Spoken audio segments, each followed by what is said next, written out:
Hi everyone, welcome back to the channel. So today we're going to be going over the third episode stills we got this week.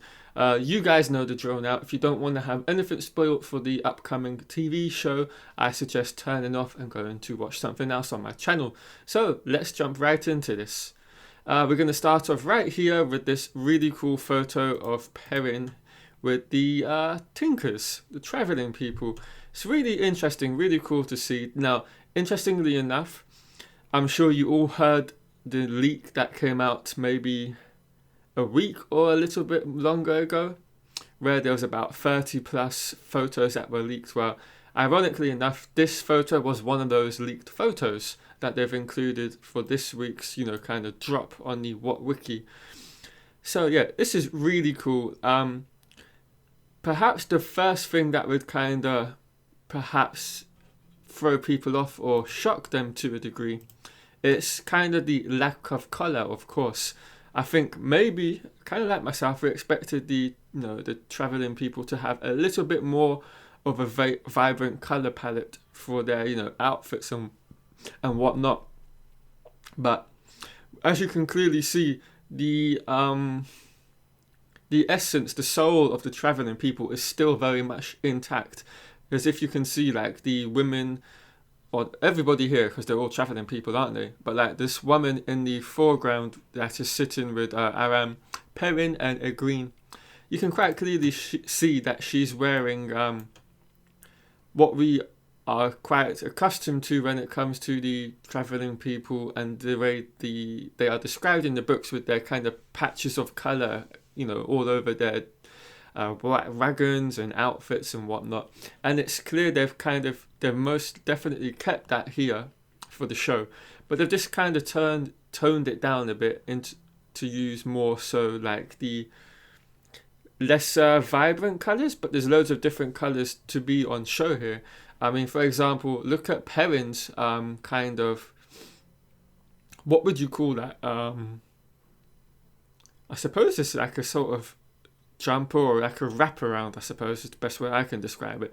That has got all the hallmarks of what a tinker is about, and the way they dress and everything. It's got so many different colours on there. So yeah, it's really cool to see. And the same to go with their green as well. And I cannot not mention that we've got now our first that really nice look at Aram on the show. So this is going to be interesting to see how much time is spent with the Tinkers in episode 3, because we don't quite know yet how long they will spend with them. And I think certain things are going to play out in this third episode that will make it that it's just going to be this third episode, the Tinkers are around, and then we're going to move on. Because I think there's a couple stills from this batch of episode 3 where they kind of show what's going to happen. And I think that will obviously continue on into the 4th episode.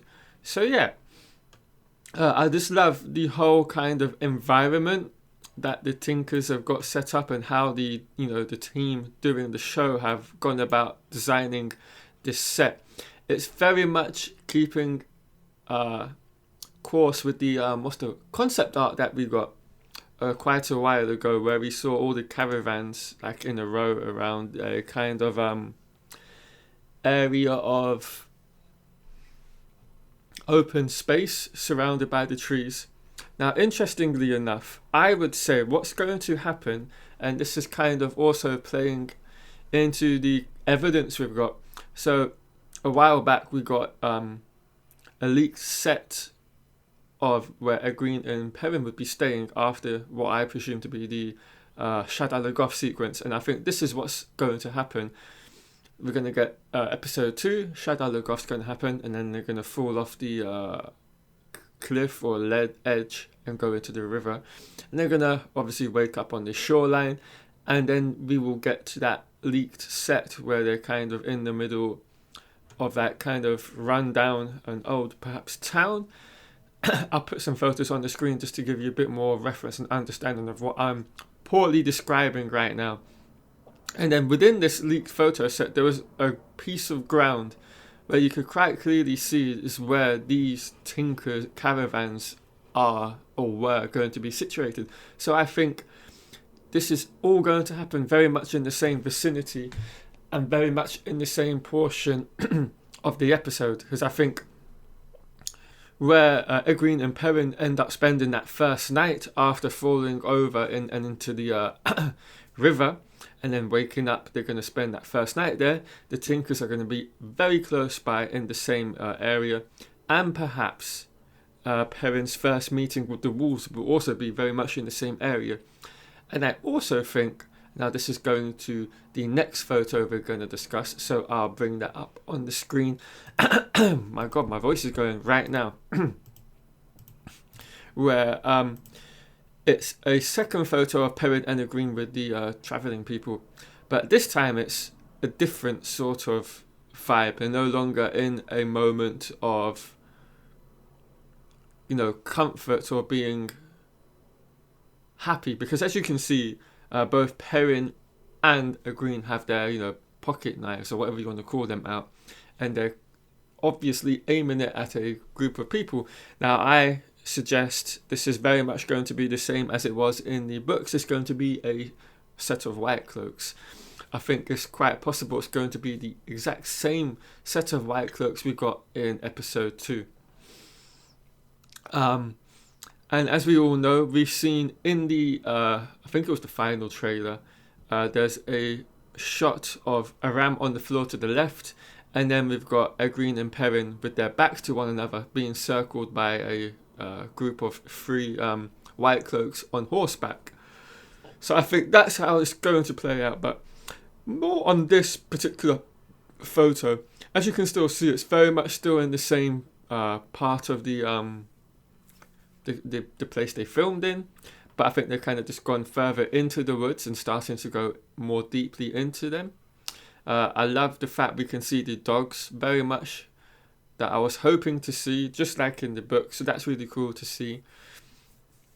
And I think, you can just really tell that they're the travelling people. They really stand out. Yes, it might not be as vibrant as we perhaps thought or some of you might have wanted, and maybe to myself I would have liked, but I can also understand how kind of maybe jarring and funny it would look if they had these huge vibrant colours all over their clothing. I think this is going to look quite nice on screen when we watch it for ourselves, and I think we can kind of see and understand why they've gone with this kind of colour palette for the Tinkers, because they have kept the essence and soul of the Tinkers very much intact, and through the designs of their clothing and the caravans and how they are set up. But I think it was really important they went probably with this colour palette for the Tinkers. But so obviously, as you can see, Egwene and Perrin very much are nervous. I would say they very much know who they are having to deal with at this moment. There's no longer this look of uncertainty or shock on their face or confusion as it was in the episode stills from the second bunch of these for episode 2. They firmly can see and understand who it is they're having to deal with now from the opposite side of this photo that we cannot see, but I'm very sure it's the Whitecloaks. Right, so let us move on. And now we are going to go to this photo right here, which I think is really cool. It's our first, well, it's not our first, it's the first look at the tavern we're going to find Thom in Breen Spring. And as you can see, we've got Rand and Mat who bump into him. So this is obviously very much playing out like it does in the books. Everybody's been split up at this point in time. Rand and Mat are on their own, Egwene and Perrin on their own, Lan and Moiraine are on their own as well.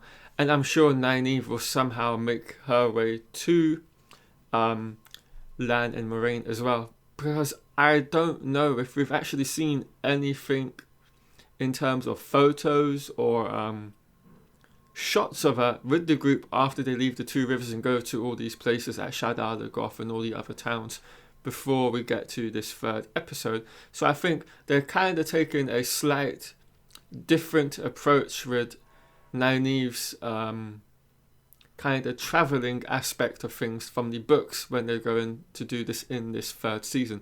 I think she's going to spend a greater amount of time perhaps on her own in finding finding her fellow Two Rivers companions.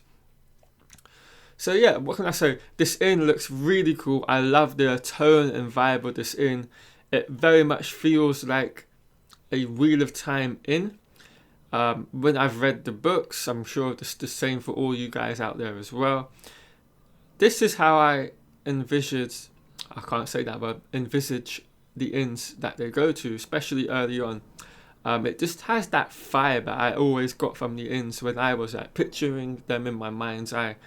Very, dark, dull, wooden kind of vibe that they've got to them. A bit dusty, a bit dirty.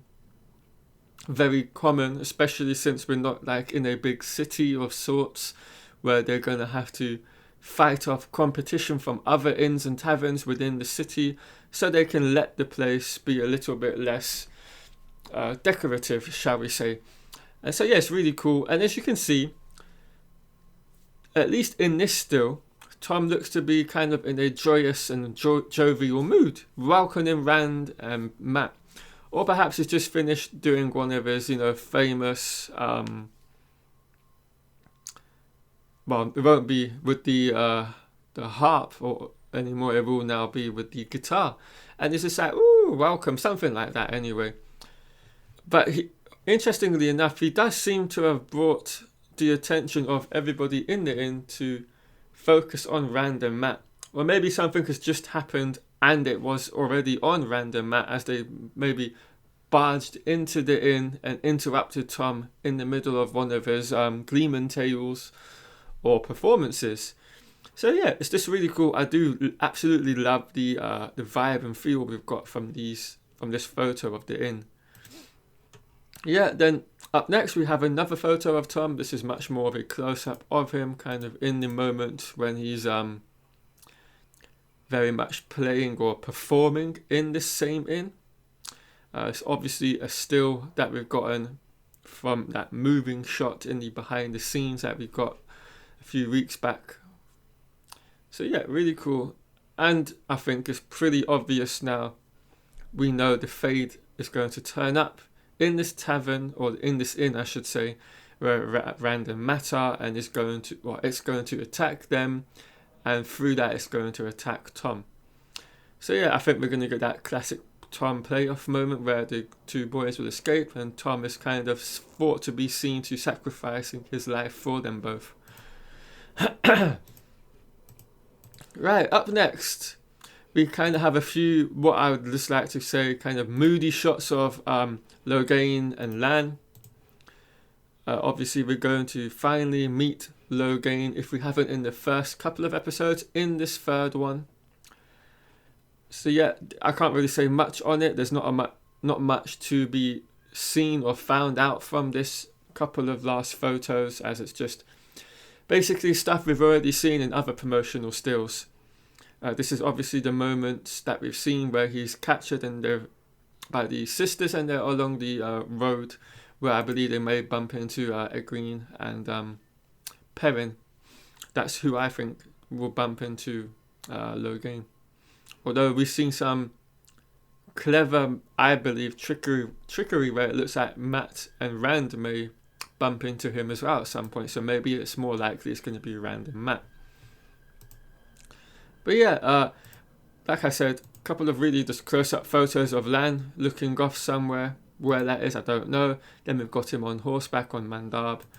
And this is really cool. And I don't think I've really noticed or picked up on this before, but there's some really cool kind of designs on the saddle that Lan is using with Mandab. I don't think it's kind of in the old tongue, but it's a really cool design that they've come up with here as well. So yeah, those are the photos for episode 3. I hope you guys have all enjoyed them. If you have any comments, of course, please do leave them down below. I'd love to get your thoughts on what you guys all think on these photos that we've just discussed in this video here. And yeah, once again guys, thank you all for watching. I'll catch you all in another video sometime next week now.